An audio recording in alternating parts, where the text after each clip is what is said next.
De retour sur ce plateau de Presse Tribune, on va parler maintenant de la RDC, du processus électoral dans ce pays. Alors, les décors semblent être plantés, Ernest Dimi. On a suivi donc le 27, le 26 d'abord, la marche de l'opposition réclamant que la machine à voter soit déclassée, retirée. Et le 27, un méga meeting du FCC, donc Front commun pour le Congo, majorité au pouvoir, une démonstration des forces. Et malgré tout cela, rien ne présage qu'il y aura bel et bien les élections le 23 décembre. Est-ce que croyez-vous à la tenue de ces scrutins le 23 décembre? Rien ne présage aussi qu'il n'y aura pas des élections le 23 décembre. Moi, je crois qu'il ne faudrait pas que nous tombions dans les pièges des hommes politiques. Chacun voulant tirer la couverture de son côté. Vous voyez, avant, le problème, c'était Kabila pour les élections de RDC. Ok, Kabila se lève les mains, compense Pilate devant les Juifs quand il voulait abattre le roi. Ok, je suis de côté, allez-y. Alors, maintenant que le problème Kabila est résolu, alors on veut faire la pression sur autre chose. Parce qu'en réalité, le principe, c'est quoi? C'est de ne pas aller aux élections tant qu'on n'est pas garanti qu'on va les gagner. Alors, mais la question de la machine à voter, selon les opposants, on fait d'ailleurs allusion à la loi électorale qui ne prévoit pas la machine à voter, non plus les accords de 31 décembre qui ne le prévoient pas. El Gildas, est-ce que demander que soit retirée la machine à voter, pour vous, vous considérez ça comme une manœuvre dilatoire? Sergio, moi je crois que quand on parle d'une élection dans un pays, c'est avant tout un problème politique et ensuite il est sociétal comme problème.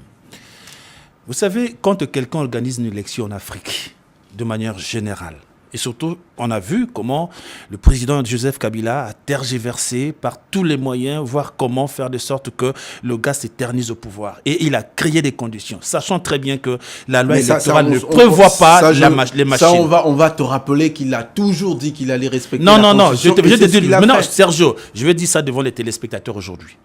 De manière générale, l'homme politique ne fait pas ce qu'il dit, et il ne dit pas ce qu'il fait. Mais ce que vous dites, c'est pas parole d'évangile. Hein. Je te dis, l'homme politique ne fait pas ce qu'il dit. Alors, je vais continuer. Ok, d'accord, je continue ma pensée. Je suis en train de dire, le président, le kabylisme veut s'éterniser au pouvoir d'une manière ou d'une autre.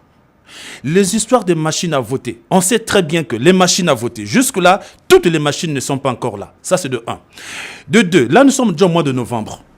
Et d'ici là, ça sera déjà le mois de décembre. Selon Corneille Nangaa, les 10 novembre... Non, Corneille Nangaa, pour moi, quand j'analyse justement ses propos, tout simplement, il veut tout simplement plaire l'opinion et distraire l'opinion, si tu veux. Mais techniquement parlant, politiquement parlant, c'est faisable. Mais techniquement parlant, c'est pas faisable. Dans la mesure où, déjà nous sommes au mois de novembre, le temps que tout cela arrive, il faut former tous ceux qui seront censés être sur le terrain. Ensuite, on connaît bien l'étendue, la grandeur de la RDC. Il faut amener des appareils à l'intérieur. Et de l'intérieur, dans les chefs-lieux des régions, des départements, il faut justement former les gars. Ensuite, il faut les dispatcher. Non, mais quand même, il ne faut pas faire comme ça. Alors, il n'y a pas plus tard que quelques jours, hein, le gouvernement a présenté des engins roulants donnés à la CENI. Donc, on a parlé des 150 camions, de 7 hélicoptères et de 4 avions Antonov. Monsieur Kania, pour vous, quand on regarde ce que fait le gouvernement, avec sa volonté d'organiser financer donc seul ces élections, il y aura bel et bien élection quand même. Oui, j'aimerais revenir sur une parole de mon débatteur Gildas. Il dit le kabylisme veut s'éterniser au pouvoir. On ne connaît pas quelqu'un qui est au pouvoir et qui pense à le laisser. On se bat toujours pour préparer la suite. Et la suite, c'est toujours dans son giron. Oui. Il va falloir que l'on convienne que l'opposition en RDC se mue dans une logique du chaos. Parce que le problème est fut Kabila. tout le monde, il y a eu toutes les spéculations possibles pour dire il va y aller, mais s'il va y aller, il va avoir guerre. Les gens se préparaient même pour la traverser, venir négocier ici ou se loger quand il y aura le désordre là-bas. Mais quand il prend tout le monde de court pour dire qu'il n'ira pas, il choisit ce que ce d'aucuns appellent le dauphin. Mais c'est sa famille politique. C'est la continuité du kabylisme. Mais maintenant, l'opposition, dans sa manipulation, parce que l'opposition, elle est manipulée par l'extérieur. Et l'opposition trouve, outre Kabila, c'est maintenant la machine à voter. Non, l'opposition veut à tout prix qu'il y ait chaos aux élections. Les élections auront bien lieu, mais il va y avoir désordre. Je veux continuer.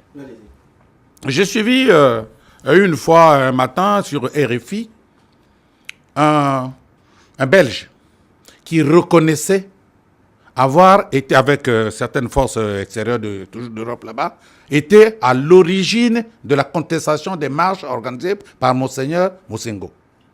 Le cardinal. Sur RFI, Radio France Internationale, donc ce n'est pas un média à prendre avec des pincettes.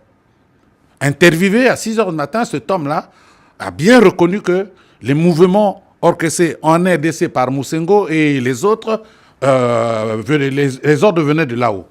Et donc, l'opposition, je disais, est dans la logique du chaos. Élection, pas élection, il va y avoir désordre. Mais Sergio, il faut faire attention. Oui, moi, je crois que Mosengo n'a pas commencé ces ajustements au profit de l'intérêt général aujourd'hui. Vous savez bien que Mosengo a commencé depuis à l'époque de Mobutu.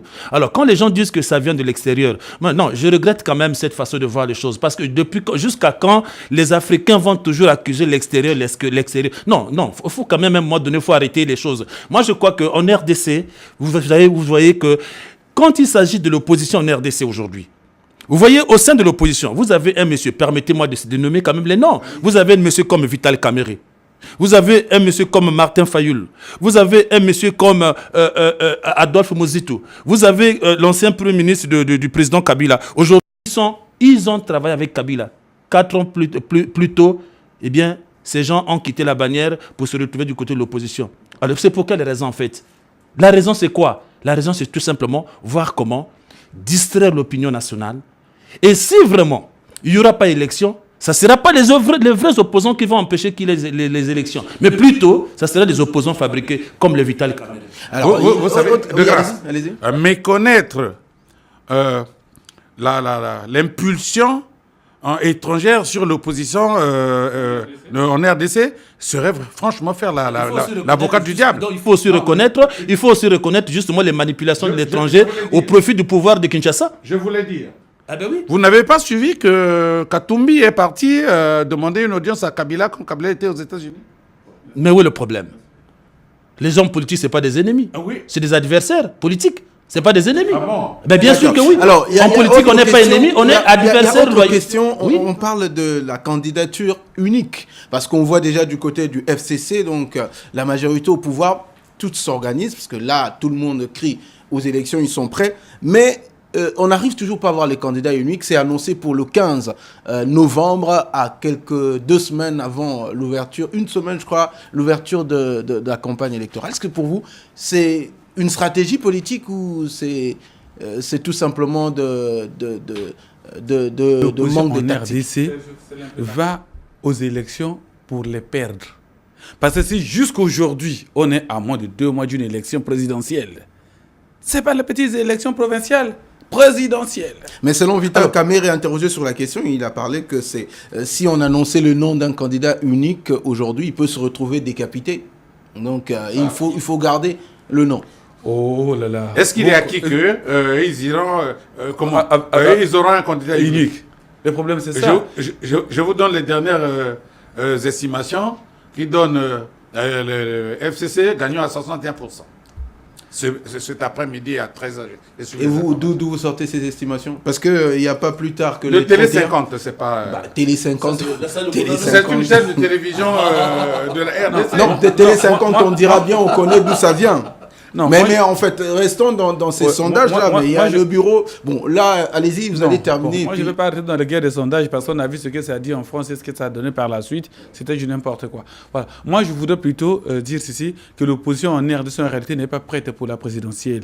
Et elle se bat bec et ongle pour soit créer le chaos ou arriver au chaos à la non-élection, ou soit aller trouver des motifs pour justifier la défaite. En réalité, on ne va pas décapiter quelqu'un si on le désigne. Qui va le décapiter? Si vous êtes unanime, si les chefs donnent des ordres que voilà, mon candidat, c'est un tel. Vital Kamerhe dit que moi, je suis pour les candidats qu'on a désignés nous l'opposition. Qui va le décapiter? Ça, c'est des faux fouillons. Et, comme l'a dit Gildas, je crois qu'il y a des opposants réels, mais il y a aussi des opposants apparents. Moi, j'ai suivi un opposant qui fait la ronde de la RDC, il est jeune, mais qui est en train de soutenir bec et ongle la machine à voter que les autres rejettent. Donc c'est juste pour dire ceci.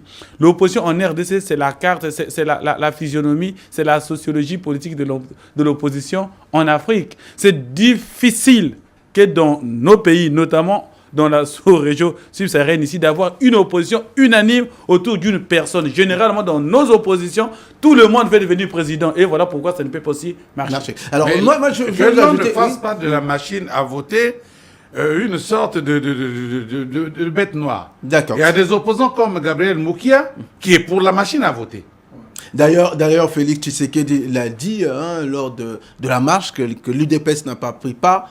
Il ira donc aux élections sans ou avec machine à voter. Mais parlons de la candidature unique. Est-ce que c'est pas finalement le bureau d'études, de recherche et de consulting international, donc le Bercy, et le groupe d'études sur le Congo de l'Université de New York qui a publié, vous l'avez suivi, les 31 octobre dernier, un sondage selon lequel, un sondage fait sur les 26 provinces de la RDC où 1779 personnes âgées de 18 ans plus ont été interrogées sur leur intention de vote, et Félix Tshisekedi est placé en tête, suivi de Vital Kamerhe, et Ramazani, le candidat du FCC, vient en 3e position. Est-ce que c'est pas forcément cela qui va donner la tête à Félix Tshisekedi pour dire que même cavalier seul, je peux aller... C'est l'instinct c'est la manipulation. Sergio, je veux surtout te dire ceci. Même les sondages, on les manipule.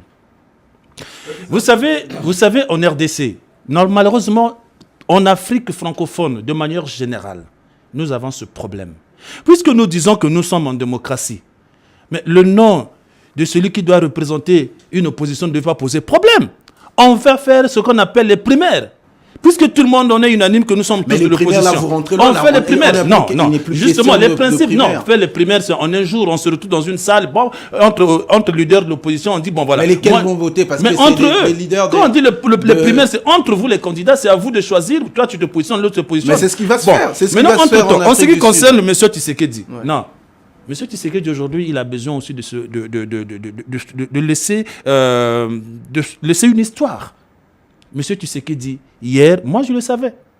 Il a toujours été comme son père. Aujourd'hui, ils s'entendent avec les autres. Vers la fin, ils changent de position. Aujourd'hui, monsieur Tshisekedi veut quand même se faire une place en ce qui concerne la politique en RDC. Ce qui est sûr et certain, il va aller aux élections, sans ou avec l'avis des autres, avec la machine à voter. Là, ce n'est pas un problème pour lui.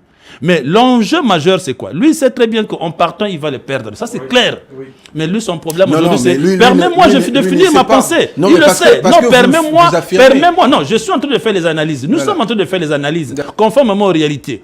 Qu'est-ce qui se passe? Lui, qu'est-ce qu'il cherche aujourd'hui, M. Félix Tshisekedi? Il a la recherche d'un statut de chef de file de l'opposition en RDC. Voilà son problème. Avec ou sans les autres, il va aller aux élections. Mais ce qui est sûr et certain, les autres ne vont pas choisir Tshisekedi comme le candidat de l'opposition. Ça, il faut le savoir. Ça, je mets ma main au feu.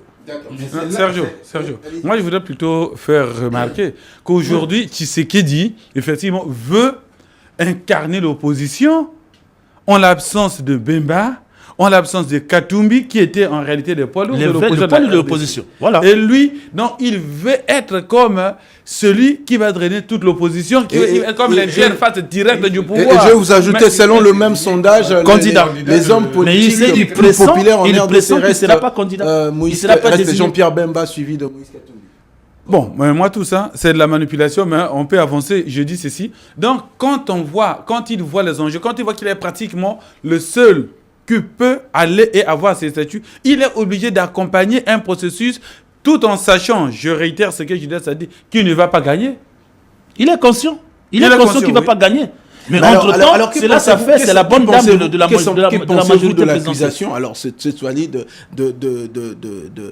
la même organisation d'études pour le Congo qui est donc à l'université de New York, qui accuserait Kabila d'avoir la main mise sur le processus électoral, notamment sur la commission électorale et sur la Cour constitutionnelle. Alors, bien sûr. Que pensez-vous de ces accusations? C'est naturel.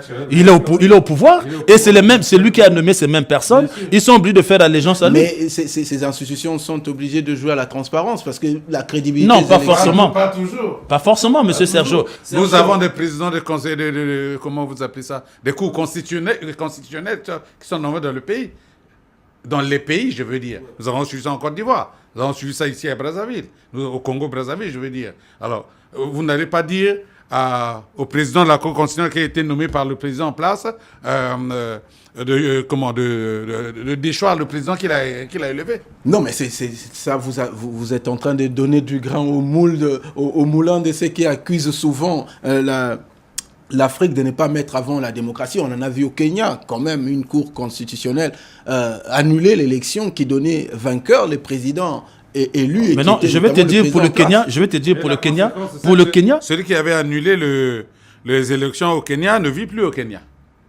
Voilà la conséquence. Alors, c'est pour dire tout simplement ceci, que quand un chef d'État, il sait qu'il va partir et il envisage justement placer quelqu'un pour le remplacer, mais rappelle-toi que Kabila, il est sénateur à vie.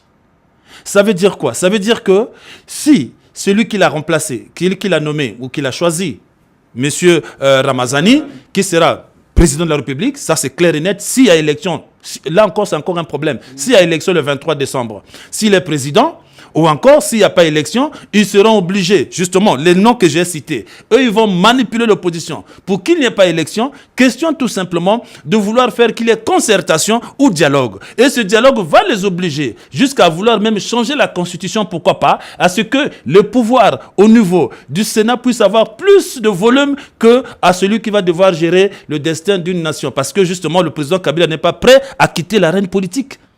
La question qui a été posée était celle de savoir si oui ou non il y aura élection le 23 décembre.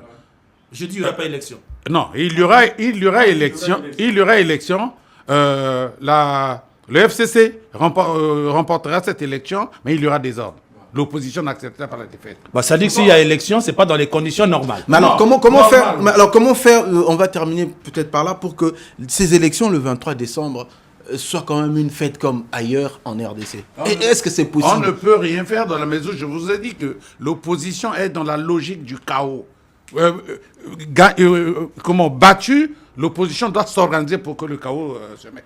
Moi, je crois que la RDC nous a déjà donné des exemples. Après les élections, il y a toujours des histoires. Et tel que ça a commencé depuis des années, avec le climat tel qu'on avance, je crois qu'il y aura élection. Mais après élection, il y aura toujours des problèmes. Et ce qu'il faut faire, c'est qu'aujourd'hui, à 2 mois de ces élections, moins de 2 mois d'ailleurs de ces élections, ça devient très très difficile de trouver un consensus, puisque la majorité et certains opposants veulent de la machine et d'autres opposants ne veulent pas de la machine. Déjà, sur ce point, ils ne vont pas s'entendre. Certains vont sûrement partir, d'autres ne veulent pas. Et on ne peut pas avoir un consensus d'abord au sein de l'opposition. On ne l'aura pas donc entre l'opposition et le pouvoir. Et on va aller comme ça, mais l'élection aura lieu, bel et bien lieu, mais elle sera telle que je le pressens aujourd'hui, gagnée par la majorité actuelle. Mais il y aura des problèmes par la suite et qui vont sûrement être surmontés comme d'ordinaire. Et la vérité, c'est que, comme je martèle toujours pour dire que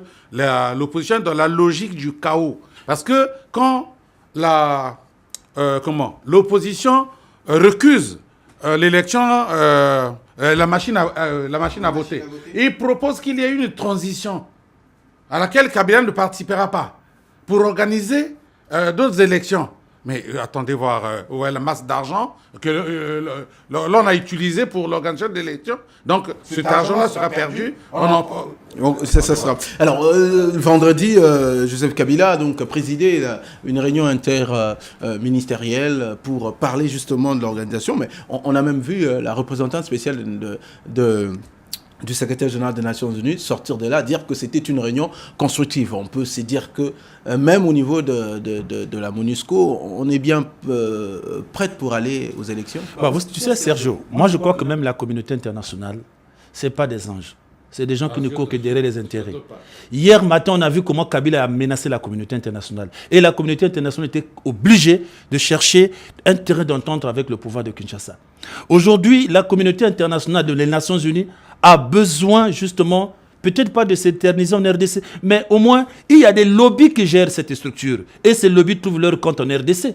Et ils sont obligés de trouver un terrain d'entente avec le pouvoir de Kinshasa. Et le pouvoir de Kinshasa est aussi obligé de leur imposer une certaine conduite afin que chacun puisse avoir sa part.